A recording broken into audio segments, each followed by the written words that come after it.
For a long time, the galaxy had ignored humanity, not because humans were hidden, but because they were quiet. Alien empires filled the stars with noise. Their fleets paraded through space. Their leaders sent threats and proud messages across known systems. Power, to them, had to be seen and heard. If no one feared you, then you were weak. Humans did none of that. Earth sat at the edge of several trade routes, calm and patient. Human ships moved slowly, always on schedule. Their stations were small, practical, and easy to miss. Their weapons were rarely shown. Their military exercises were boring and predictable. To the galaxy, humanity looked harmless. On a distant listening post, far beyond the usual shipping lanes, a single human station floated in darkness. It had no name that mattered, just a number. Inside, the lights were low, and the crew worked in silence. Screens showed endless data streams, radiation, gravity shifts, background signals from deep space. Lieutenant Mara-chun had been on duty for 6 hours. Nothing unusual ever happened here. That was the point of the station. It listened. It waited. Then one signal changed. At first, it looked like noise. A weak pulse buried inside cosmic static. The system flagged it as unimportant. Mara almost ignored it. Almost. She leaned closer, running a manual scan. The pattern repeated. Clean. Artificial. Her calm breath slowed. This isn't random, she said softly. The station computer confirmed it seconds later. The signal was translated automatically. It was clear, polite, cold. A message. Mara felt a strange chill as she read the words. The message came from the Unified Dominion, a powerful alien coalition that controlled hundreds of systems. They did not threaten. They did not shout. They informed. Humanity was ordered to surrender several outer colonies. In return, the Dominion would provide protection and stability. Human independence would be preserved, as long as humans followed Dominion law. It was not a request. Mara sent the signal to Earth immediately. No alarms sounded. No emergency lights flashed. The station stayed quiet, just like always. On Earth, the message reached the Global Council within minutes. The council chamber was large, but almost empty. Only a few leaders were present in person. Most appeared as holograms. There was no panic. No raised voices. The message played once. Then again. Silence followed. Finally, an older man at the center of the table spoke. So, he said calmly, they finally noticed us. No one argued. Humanity had known this moment would come. The Dominion had been expanding for decades. They absorbed weaker species without much effort. Those who resisted were crushed. Those who obeyed survived, but only as servants. Humans had studied them carefully. They think we are small, one council member said. They think we are slow. They think we are afraid, another added. The old man nodded. Good. The council did not vote. There was nothing to vote on. Plans that had been written generations ago were opened and reviewed. Systems long hidden were checked and confirmed ready. Only one question remained. Is it time? Someone asked. The answer came quietly. Yes. Publicly, humanity did exactly what the Dominion expected. Human ships pulled back from the outer colonies. Stations were powered down. News channels spoke of diplomacy and caution. Human leaders spoke about peace and survival. Across the galaxy, alien commentators laughed. They fold so easily, one Dominion analyst said. Just as predicted, Dominion fleets began to move. Massive, shining armadas slipped into formation. They advanced slowly, confident and unchallenged. Humans watched. Far from the main systems, deep in unclaimed space, something ancient stirred. Structures that looked like dead rocks adjusted their position by tiny degrees. Machines that had not sent a signal in centuries quietly woke up. On a hidden command station, a group of human officers stood before a dark screen. No stars were visible behind it, only blackness. Captain Elias Ward clasped his hands behind his back. His face showed no anger, only focus. They still believe war is about ships, he said. A younger officer shifted nervously. Sir, their fleets outnumber ours by thousands. Ward nodded. Yes. If this were a normal war, we would lose. He turned to the screen. At his command, faint lines appeared. Not fleets. Not weapons. Lines of movement. Supply chains. Trade routes. Communication paths. Patterns of behavior. This is what they don't see, Ward continued. They think strength comes from control. From order. from forcing the galaxy to move the way they want. He paused. So we gave them that. The screen changed again. The lines twisted, overlapping in ways that felt wrong. Too complex. Too subtle. What we built doesn't shoot, Ward said. It doesn't chase enemies. It doesn't win battles. The officers watched in silence. It changes outcomes. Back on the frontier, Dominion fleets crossed into human space. Their weapons were charged. Their commanders expected surrender, maybe light resistance. What they did not know was that the war had already begun. Not with fire, not with noise, but with patience. And as the first Dominion ships moved deeper into human territory, a single human observer whispered into the quiet command room. They wanted a war. A faint smile crossed Ward's face.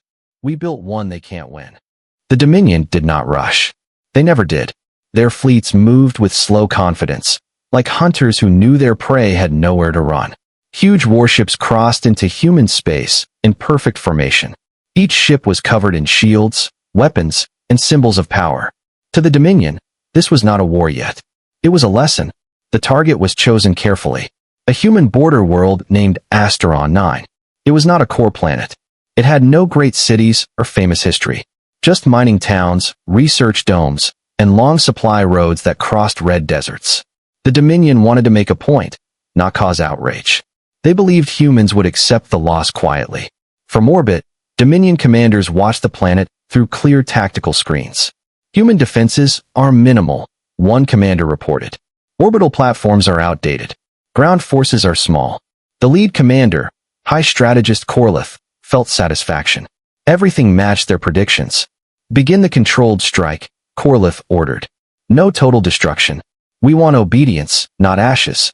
Energy beams fell from the sky. Human orbital defenses fired back, but their shots were slow and inaccurate. Several platforms were destroyed in minutes. Dominion ships moved closer, unharmed. On the surface, alarms screamed through the mining cities. Civilians ran for shelters. Human soldiers took positions, but many Dominion scanners showed empty bunkers and abandoned zones. This world is barely resisting, Corlith said. As expected, then something strange happened. A Dominion destroyer suddenly lost power for half a second. Just a blink. Its shields flickered. Its weapons went dark. Then everything returned to normal. Report, Corlith snapped. Unknown interference, an officer replied. System glitch. No damage. Corlith frowned, but said nothing. Minor failures happened in every battle. Then another ship reported a navigation error. Its position was off by several hundred meters. Not enough to cause a collision, but enough to break formation. One by one, small problems appeared. Targeting delays. Sensor ghosts. Communication echoes. Nothing deadly. Nothing dramatic. Just wrong. On Asteron 9, Dominion landing forces touched down. They expected weak resistance. Instead, they found empty ground. Human units avoided direct combat. Supply depots were already abandoned. Roads were blocked by landslides that seemed too well timed. Where are they? A Dominion ground commander demanded. They are retreating, came the answer. Scattered. The Dominion advanced anyway. Hours later, human resistance suddenly returned. Small strike teams hit Dominion supply lines, then vanished. Automated defenses activated without warning, then shut down before being traced. The Dominion won every direct fight. But the fights never felt complete. Back in orbit, Corlith watched casualty numbers. They were low. Very low. Yet fuel usage was higher than expected. A logistics officer spoke carefully. High Strategist, our resupply projections are no longer accurate. Corlith's eyes narrowed. Explain. Our calculations assumed stable local space conditions. But jump timing is shifting. Minor delays are adding up. How minor? Seconds. Sometimes minutes. Corlith slammed a clawed hand on the console. That is impossible. Yet the data did not lie. After 2 days, Asteron 9 was declared secured. Dominion flags were raised over the main cities. Official reports announced a successful operation. But behind closed channels, concern grew. Ships returning from the planet reported damaged systems with no clear cause. Engineers found no sabotage, no virus, no weapon marks. Human technology is crude, one engineer said. This makes no sense. On Earth, humanity watched the battle in silence. News feeds showed burning cities and defeated defenses. The galaxy believed the Dominion had proven its strength. In a hidden control center, human analysts studied different screens. They did not track explosions. They tracked reactions. Phase 1 response confirmed. A woman said calmly. Dominion fleets are adjusting exactly as predicted. A man beside her nodded. They are trying to stabilize control instead of adapting. They always do. On Asteron 9, High Strategist Corlith walked through a captured command building. The air felt heavy. Too quiet. He stared at a human terminal left behind in haste. The screen was cracked, but still powered. One sentence glowed faintly in human script. Victory is not about the battlefield. Corlith felt an uncomfortable thought crawl into his mind. This war was not behaving like war.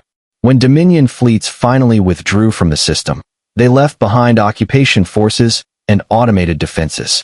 Officially, the operation was a success. Unofficially, morale had dropped. Crews whispered about bad space. Pilots complained that routes felt wrong. Some ships reported the same strange system failures again, even far from Asteron 9. Corlith reviewed reports alone in his chamber. We won, he said aloud. But the words felt empty. Across the galaxy, trade routes linked to Dominion space began to experience delays. Insurance costs rose. Minor shortages appeared on distant worlds. No one blamed humans. Not yet. Back in the human command station, Captain Elias Ward watched a slow-moving map of the galaxy. Small markers blinked softly, showing stress points spreading outward from Asteron 9. They struck first, an officer said. Just like we expected. Ward nodded. And now they are committed. Sir, the officer hesitated. They still think they're winning.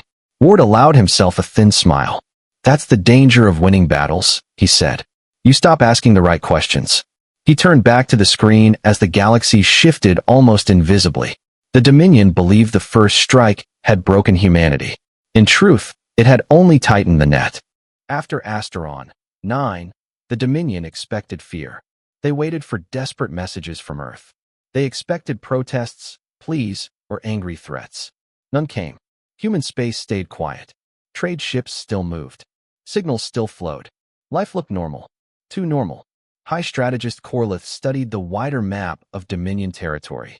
At first, nothing seemed wrong. Borders were secure. Fleets were strong. Supply depots were full. Then the reports began to stack up. A cargo convoy arrived late at a core world. Only by 4 minutes, but enough to disrupt dock schedules. A jump gate near the eastern spiral arm needed recalibration twice in 1 week. Navigation beacons showed tiny errors that forced ships to make manual corrections. Each issue alone meant nothing. Together, they formed a pattern. This is not enemy fire, Corlith said during a closed meeting. This is friction. Dominion officers exchanged confused looks. Space is space, one replied. It does not change. Corlith said nothing, but his thoughts were uneasy. Across Dominion space, merchants complained. Military captains filed reports of unstable conditions. Bureaucrats demanded answers. Analysts blamed outdated systems. Engineers blamed crew error. No one blamed humans. Why would they? Human fleets were still small. Their worlds were still quiet. No major attacks. No heroic last stands. But the war was spreading anyway. On a distant Dominion trade hub, automated cranes froze mid-operation for several seconds. Goods spilled. Workers shouted. The system rebooted and worked fine afterward, but confidence was shaken. Insurance rates rose. Shipping companies rerouted around problem sectors, increasing travel time. Costs climbed. Small colonies began to feel the pressure. The Dominion responded with control. More rules. More inspections. More patrols. That only made things worse. On Earth, human strategists watched the data calmly. They are tightening their grip, an analyst said. Exactly as expected. Captain Elias Ward stood with arms crossed, staring at flowing charts. Control increases dependence, he said. Dependence increases fragility. A younger officer frowned. But we haven't attacked them. Ward looked at her. We don't need to. On the frontier, a Dominion fleet moved to suppress a small alien world accused of disrupting trade. The world denied the charge, but Dominion doctrine allowed no delays. As the fleet prepared to jump, 3 ships reported conflicting jump coordinates. Engineers corrected the error. The fleet jumped anyway. 1 ship emerged late. Not destroyed, just late. It arrived in the wrong position, far from formation. Confused, it tried to rejoin. Its fuel ran low faster than expected. The operation succeeded, but the report noted unacceptable inefficiency. Whispers spread among Dominion crews. Space is fighting us, some said. Others blamed sabotage. Paranoia grew. Old rival species inside the Dominion began to accuse each other. Political factions argued over budgets and authority. Military leaders demanded more power to restore order. The Dominion had always ruled through perfect systems. Now those systems felt tired. On a remote listening station, Lieutenant Mara Chun reviewed intercepted chatter. Her screen filled with fragmented messages from across the galaxy. "They don't understand what's happening," she said quietly. Her commander nodded. "They think war needs an enemy they can see." Meanwhile, small human actions began to appear, but never where expected. A human freighter passed through a Dominion system and left behind no trace of conflict. Yet hours later, that system's traffic flow slowed by 2%, just enough to cause delays elsewhere. A research probe drifted through unclaimed space. It sent no weapons fire. Days later, sensor accuracy across several sectors dropped slightly. The Dominion tried to adapt. They sent experts to study the problem. They upgraded software. They replaced hardware. Every fix worked locally. Globally, things still worsened. High Strategist Corlith stood before the Dominion Council, his voice steady but strained. "We are not under attack in the traditional sense," he said. "But our ability to project power is degrading." The Council reacted with anger. "You lost one border world and now speak of weakness," a counselor snapped. Corlith raised his head. "We did not lose Asteron 9. We gained it. Then why this concern?" "Because winning did not stabilize the situation," Corlith replied. "It destabilized it." Silence followed. For the first time, some council members looked uncertain. Outside the chamber, Dominion citizens felt the change. Food shipments arrived late. Travel permits took longer. News networks argued constantly. Nothing was broken. Everything was slower. Back on Earth, Captain Ward reviewed a new report. Phase 2 confirmed, an officer said. Secondary systems are failing under stress. Ward nodded. They're pushing harder. And the harder they push, the more the system bends. The officer hesitated. "Sir, some of our people are asking when the battles will start." Ward turned to face him. "This is the battle," he said. "They want fronts. We gave them pressure." In a quiet corner of Dominion space, High Strategist Corlith stared out at the stars. He had fought many wars. He knew loss. He knew victory. This felt like neither. He replayed old data from Asteron 9. The strange glitches. The empty defenses. The message on the human terminal. Victory is not about the battlefield. A realization formed, slow and heavy. Humans were not fighting the Dominion's fleets. They were fighting the Dominion's habits. Corlith whispered to himself. They built this war around us. Far away, human networks adjusted tiny values. No explosions. No speeches. Just numbers shifting by fractions. The galaxy did not scream. It groaned.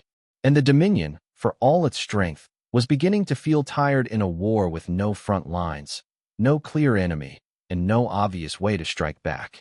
The Dominion finally took a human prisoner. It did not happen in battle. There was no heroic last stand. A small human transport was stopped at a checkpoint near a trade corridor.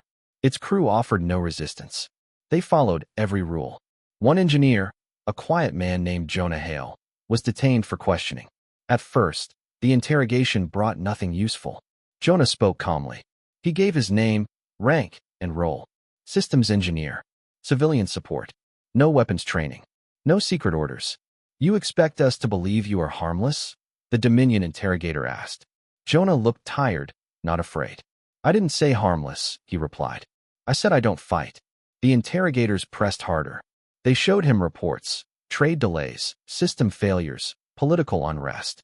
"Explain this," they demanded. "What weapon did humanity use?" Jonah was silent for a long time. Then he sighed. "You're asking the wrong question," he said. "You're still thinking like soldiers." High Strategist Corlith requested to observe. He watched Jonah through a transparent screen. No signs of deception. No fear signals. "Then explain it to us," Corlith said. Jonah nodded slowly. "We studied you," he said. "Not your ships. Not your weapons. Your behavior." Corlith leaned forward. "You believe order is strength, Jonah continued. Perfect control. Clear chains. Everything measured. Optimized. That is strength, a Dominion officer snapped. Jonah shook his head. It is a strength. And every strength has a cost. The room grew quiet. You built an empire that works only when everything moves exactly as planned, Jonah said. Trade, fleets, politics. All linked. All dependent. Corlith's voice was low. And you disrupted it. No, Jonah corrected. You did. Confusion rippled through the chamber. Jonah spoke more clearly now. We built a framework. A set of conditions. Tiny changes that respond to pressure. He paused. When you expand, it reacts. When you control harder, it tightens. When you attack, it adapts. A Dominion scientist interrupted. You are describing a weapon. Jonah met her eyes. No, I'm describing an environment. The screens lit up as Jonah was allowed limited access to a display. He showed models. Not weapons firing. Not ships colliding. Flows. Traffic flows. Resource flows. Decision delays. Human psychology mapped against Dominion doctrine. You assumed war would be fought at the borders, Jonah said. So you moved fleets. We let you. You assumed resistance would be loud, he continued. So when it wasn't, you relaxed. Corlith felt a cold understanding forming. This system, Jonah said softly, does not destroy you. It lets you destroy yourselves faster. One council member shouted, then end it. Jonah shook his head again. We can't. Silence fell. What do you mean? Corlith asked. You activated it, Jonah replied. By attacking. Corlith remembered Asteron 9. The first strike. The moment the net tightened. The framework responds to aggression, Jonah explained. It feeds on predictable force. So if we stop? Corlith asked. Jonah looked almost sad. Then it loosens. The interrogation ended shortly after. Jonah was returned to his cell. No torture. No threats. The Dominion had learned enough to be afraid. Inside the council chamber, chaos erupted. This is manipulation, one leader shouted. This is weakness, another replied. We cannot appear soft, a third warned. Corlith raised his voice. Enough. They fell silent. We face a war we cannot win by force, Corlith said. Every move we make strengthens their design. Then we must escalate, someone argued. Corlith shook his head. Escalation is what it wants. Outside the chamber, Dominion space continued to strain. Border worlds demanded autonomy. Merchant guilds threatened strikes. Military commanders argued over authority. Control was slipping. On Earth, Captain Elias Ward reviewed the interrogation transcript. He showed no emotion. They figured it out faster than expected, an officer said. Ward nodded. But knowing the trap doesn't mean you can escape it. What if they stop? The officer asked. Ward considered that. Then the galaxy breathes again. And us. We survive, Ward said simply. Elsewhere, Jonah Hale sat alone in his cell. He was allowed food and water. Guards watched him with nervous eyes. One finally asked, Why tell us? Jonah looked up. Because wars end when someone understands the cost. The guard said nothing. High strategist Corlith stood alone before a star map. For the first time in his life, he saw Dominion space not as territory, but as a fragile machine. Too many moving parts. Too little flexibility. Humans had not attacked the heart. They had leaned on the joints. Corlith spoke quietly to the empty room. They did not build a blade, he said. They built a mirror. Far away, human systems adjusted again. Slightly. Carefully. The trap was fully revealed now. And the Dominion stood inside it, forced to choose between pride and survival, knowing that every aggressive step only pulled the walls closer together.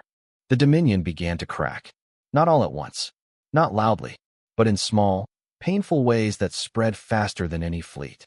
Border worlds stopped sending full shipments. Some claimed technical problems. Others spoke openly about unfair demands. Old member species of the Dominion started to question why they were suffering for a war that brought no clear enemy and no clear victory. High strategist Corlith read report after report in silence. Fuel shortages in one sector. Food delays in another. Military units requesting permission to act independently. The machine was shaking. The Dominion Council called an emergency session. The chamber was full this time. Fear could be felt in the air. We must restore control, one leader demanded. Authorize total military action against Earth. Yes, another agreed. End this manipulation with force. Others hesitated. And if force makes it worse? A quieter voice asked. Arguments exploded across the chamber. They are humiliating us. They are not even fighting. That is the problem.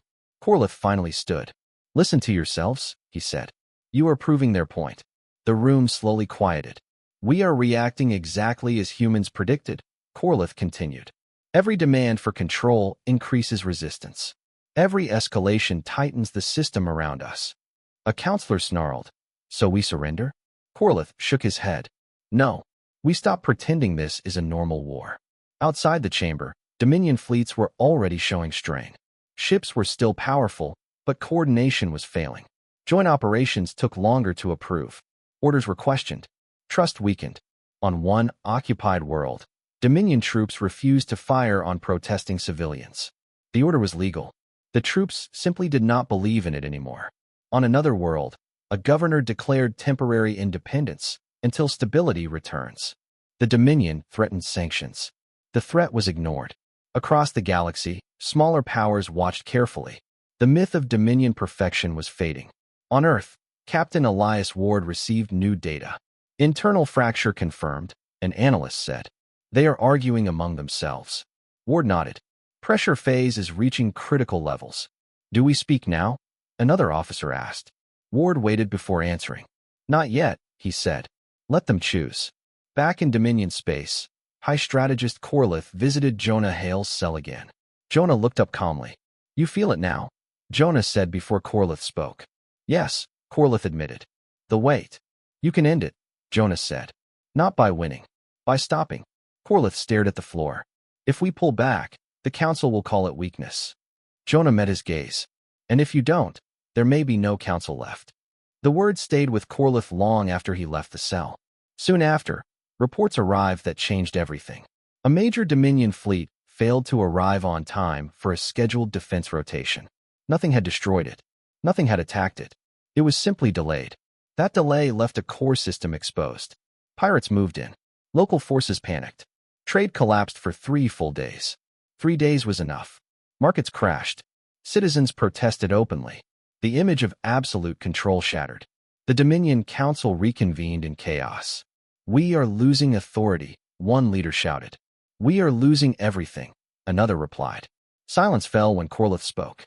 There is one move left, he said. All eyes turned to him. We speak to humanity, Corlith said. Not with demands. Not with fleets. Impossible, someone whispered. Corlith's voice was steady. Necessary. The vote was close. Pride fought survival. Survival won by a single margin. A message was sent to Earth. Not an order. A request. On Earth, the message arrived in the same calm council chamber where the first demand had been received. Captain Ward stood beside the leaders. They are asking to talk, a council member said. Ward nodded. That means the system worked. The response was sent. Simple. Direct. Humanity would speak. The meeting took place across secure channels. No weapons. No threats. Just words. High Strategist Corlith spoke first. We cannot continue this path, he said. Every attempt to control you weakens us. Human representatives listened in silence. We will withdraw our fleets, Corlith continued. We will release occupied worlds. We will recognize your independence. A pause followed. And in return, a human voice asked. Corlith took a slow breath. In return, he said, we ask you to stop. Captain Ward leaned forward. The system loosens when aggression stops, he said. You know that now. Yes, Corlith replied. We choose to stop pulling. The agreement spread quickly. Dominion fleets began to withdraw. Occupation forces received stand-down orders. Sanctions were lifted. Borders were redrawn. Almost immediately, pressure across the galaxy began to ease. Trade routes stabilized. Delays shortened. Systems breathed again. On Dominion worlds, relief mixed with shame. On human worlds, there was no celebration. No victory parades. No speeches. Captain Ward watched the galaxy map as stress markers faded. They reached the breaking point, an officer said. Ward nodded, and chose not to break. The war ended not with fire, but with exhaustion. Not with defeat, but with understanding. The Dominion had learned the truth too late to win, but just in time to survive. And the galaxy learned something far more important. Humanity did not need to conquer. When pushed far enough, They could simply make conquest impossible. The galaxy grew quiet again. Not the uneasy silence from before the war, but a slower, softer calm. Ships moved on time. Trade lanes stabilized. Messages no longer carried fear between the lines. The pressure that had bent entire empires slowly faded, like a storm passing without thunder. Dominion fleets withdrew exactly as promised. Massive warships turned away from human space and jumped back toward their own borders. Occupied worlds watched in disbelief as soldiers packed their equipment and left without a fight. Flags were lowered. Control systems were handed back. No final battle was fought. No last shot was fired. On Earth, people watched the news feeds with mixed emotions. Some felt relief. Others felt anger. Many felt confusion. Did we win? People asked. There were no parades. No victory speeches. No great celebrations. In the Global Council chamber, Captain Elias Ward stood quietly as reports came in. Withdrawal confirmed in all sectors, an analyst said. Trade normalization at 80%, another added. Dominion political stability, uncertain, but improving. Ward nodded once. That's enough, he said. A council member looked at him. Enough for what? For survival, Ward replied. Across Dominion space, the damage was still visible. Worlds once proud now questioned their leaders. Citizens demanded reform. Systems of control were redesigned with caution instead of arrogance. The Dominion still existed, but it was smaller in spirit. High strategist Corlith resigned his position weeks later. Not in shame, but in honesty. I led us into a war we could not understand, he said in his final address. And I let us out before it destroyed us. History would judge him kindly. Jonah Hale was released and returned to human space. No hero's welcome waited for him. He went back to his work, quietly maintaining systems that most people would never know existed. That was how humanity preferred it. In a hidden command station far from Earth, Captain Ward walked through empty halls. Screens that once glowed with endless data were now dark. The system humanity had built was still there, but asleep. An officer followed him. Sir, she said, do we shut it down completely? Ward stopped. No, he said. We loosen it. He placed his hand on a console. Values shifted. Networks disconnected. Feedback loops softened. The war framework did not disappear. It simply stopped pressing. It should never be used again, the officer said quietly. Ward looked at the stars on the main screen. It shouldn't, he agreed. But the galaxy should remember it exists. Years passed. The war became a lesson taught in academies across many species. Not as a story of human strength, but of human patience. Children of other worlds learned a new warning. Do not force humans into a corner. They do not lash out. They redesign the room. Humanity did not expand aggressively afterward. They did not claim new empires. They focused on rebuilding trust, trade, and shared knowledge. Some alien species approached them cautiously. You could rule us, they said. Why don't you? Human diplomats always gave the same answer. Because ruling breaks things, they replied. We'd rather live with them. On Earth, Captain Ward retired quietly. No statue was built. No medal ceremony was held. One day, a young officer asked him, Sir, what was the hardest part of the war? Ward thought for a long time. Resisting the urge to prove ourselves, he said. Real power doesn't need applause. The galaxy slowly healed. Borders were respected. Treaties were honored more carefully. Empires learned to leave space for uncertainty instead of crushing it. And deep in the dark between stars, the human-built systems waited, silent, patient, inactive. Not a weapon, a warning. Long after the war, historians would agree on one thing. Humanity did not defeat the Dominion. They defeated the idea that force always wins. They showed the galaxy a different kind of strength, one that did not shout, did not rush, and did not need to conquer to survive. In the end, the greatest victory was not the Dominion's retreat. It was that humanity chose not to celebrate, because they understood something the rest of the galaxy was still learning. A war you cannot win is powerful. A war you choose not to fight again is wisdom. And so the stars moved on, quieter than before, carrying the memory of a species that built a war they couldn't lose, and then had the strength to let it go.